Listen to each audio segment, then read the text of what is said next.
the church that was in Antioch, there were certain prophets and teachers, Barnabas, Simeon, who was called Niger, Lucius the Cyrene, Manaan, who has been brought up with Herod the Tetrarch and Saul.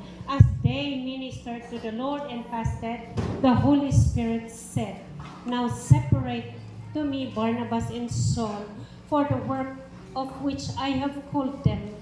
Then having fasted and prayed and laid hands on them, they sent them away. Amen.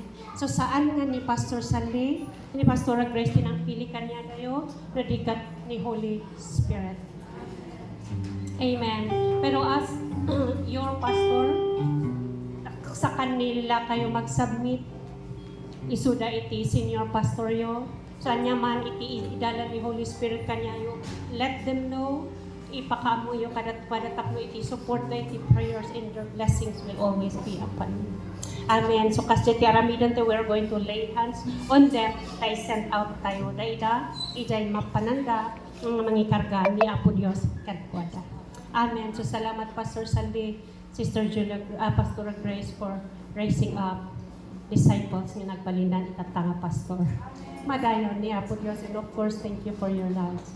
Praise God. Prophecy or a word of knowledge, word of wisdom, you are prayed. Amen nga mangibaga kanyada.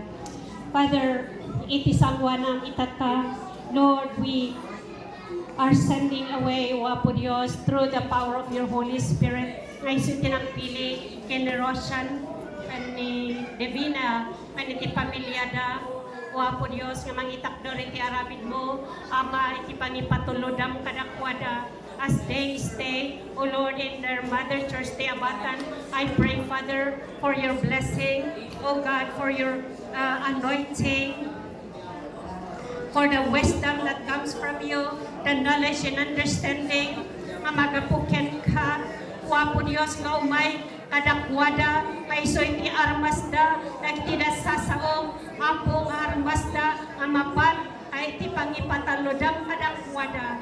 In the name of Jesus, we consecrate them, O Lord, para iti aramid, kain saganam, para iti rating agasawa. In the name of Jesus, oh, we send our blessings to them.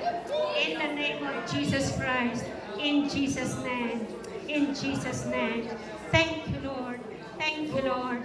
Oh, Apo Dios, ikay di mangkadkadwa kanya na. Lord, your presence will always be upon them, to guide them and to lead them. When they pray, oh Lord, that you will answer them. When they cry to you, that you will wipe away their tears. When they are in need, that you will provide, that you will sustain all their needs according to your riches and glory in Christ Jesus. We thank you and we send them out by the power of the Holy Spirit. We send our blessing to them in the name of Jesus Christ. Amen. Amen. No kanyakat, I feel the power of God, so I believed na pinili kayo ng ating Panginoon. So go and multiply. Mamati agmag nga iti panakausal mo, panakaisahan mo, panakpili kinapo kasi ka. Mamati ako nga iti financial malapot, na iti panakapakuyak-yak iti sasaw iti hapo. Kaya lang gusto ko, Pastor. The word ni Lord, kunanam lang, I have called you by name. Amo ni Apo Diyos, yay nagan na inawagan na before time began. At as you go, yes, at di masangong. If the word ni Lord, do not be afraid or be terrified, because I am with you. Do not say that I am still young. Dahil nga nang awagan ni Apo Diyos, even though manulang atawan, nakita ni Apo Diyos, iti di puso magsabi kanya na the anointing will teach you. When you pray, whenever you stand, when you don't know what to speak, and at that point, the Holy Spirit will give you words of wisdom. The Holy Spirit will give you revelation.